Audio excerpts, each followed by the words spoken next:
It's a beautiful day outside, and I'm feeling inspired to make some positive changes in my life.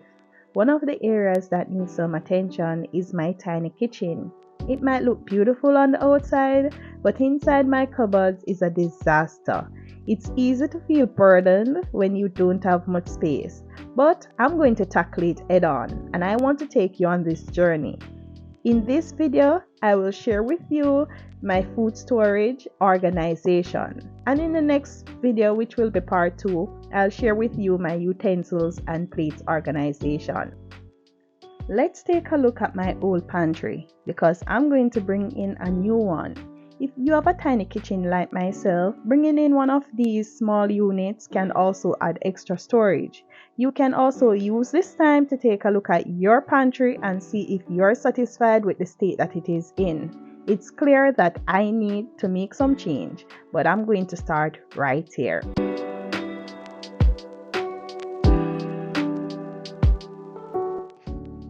I am removing all the food from the pantry and cupboard.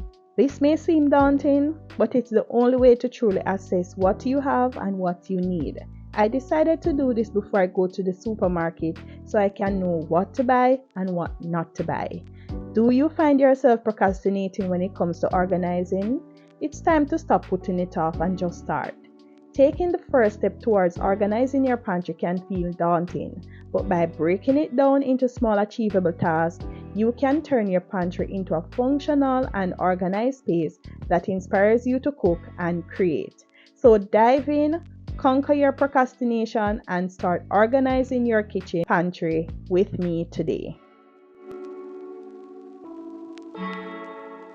So this kitchen unit, I purchased it from in the Christmas at Lucky Dollar. It was on a special that they had. I think they had 70% off, and I got it for around 6,000 something at the time, or 5,000 something. And really and truly, I wanted something different because the other pantry I had, it's really a tall, a 2-part piece. If you guys have watched my video where the top piece came off, and that piece is currently in my living room now, and the bottom piece here. So I decided that I get this one on a special. It has wheel on it, so it's easy to move as well. And I like the drawer, and I like that it has the white as well. The brown was kind of giving me a little itch, but you know, a little spray paint or painting can always work, because the other pantry I had was full brown just like this, and I painted it white. If you guys watched my kitchen makeover, if you haven't watched my kitchen makeover, please click the link down below so you can see what this kitchen was looking like before. It wasn't anything near this. So now that the pantry is in, I'm putting back the microwave, and then I can start organizing from here.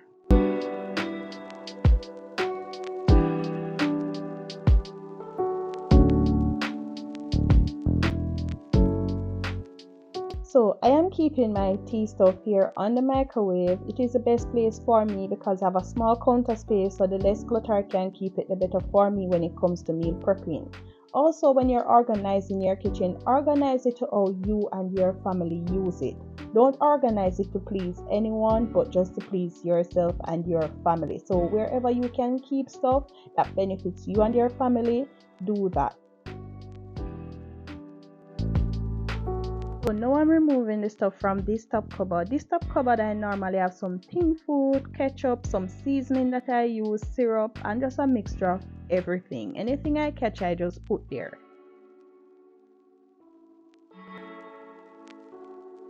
Now that I have everything out in the open, it's time to categorize the food, separating items by the type and expiration date, and toss anything that expired or no longer needed.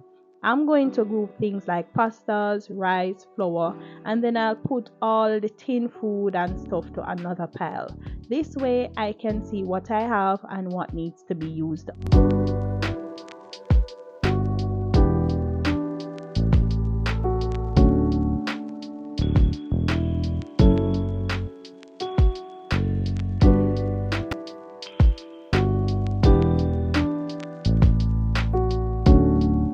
Let me know if you have ever tried sweet potato pasta. Now that pasta is from Nella's Kitchen, so next time you head on to the supermarket, ensure to pick up one of their sweet potato pasta. Now I'm using a glass container to throw these half and leftover pastas in. Now, one thing you can do is to use items you have around home instead of going out to purchase new items.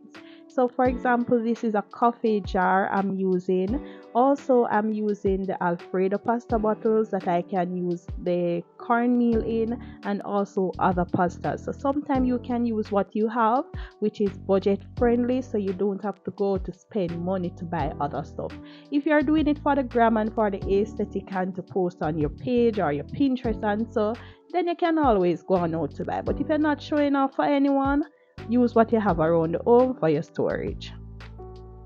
Now these container I purchased from last year. I'm using it for the salt and other seasoning that I have, and this clear bin I'm using to pack my shake and bake, popcorn and other stuff in.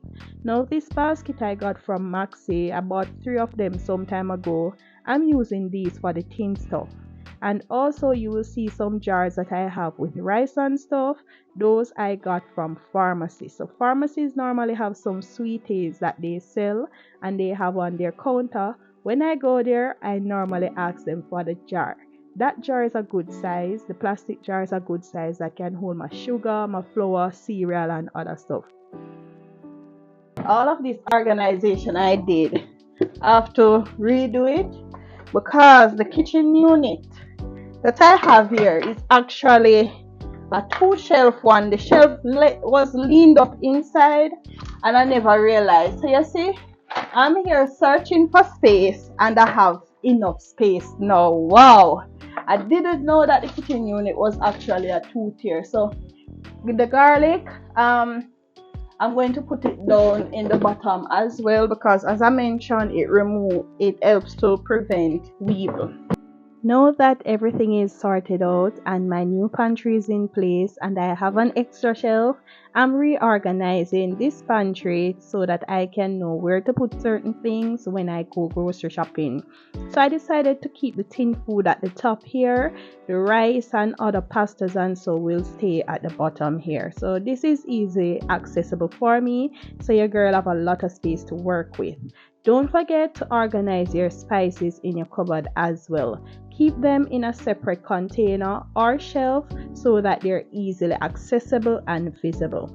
So right here I'm using the other 2 containers I have to sort out these spices I have. One is jerk seasoning and one is all-purpose seasoning. I like to buy my spices like this so that I have enough that can last me for a while. And there you have it. By taking the time to stop procrastinating and get organized, you've created a functional and efficient food storage and pantry system. Remember, the key is to start small and stay consistent. So don't put it off any longer. Get going and take control of your food storage and pantry today.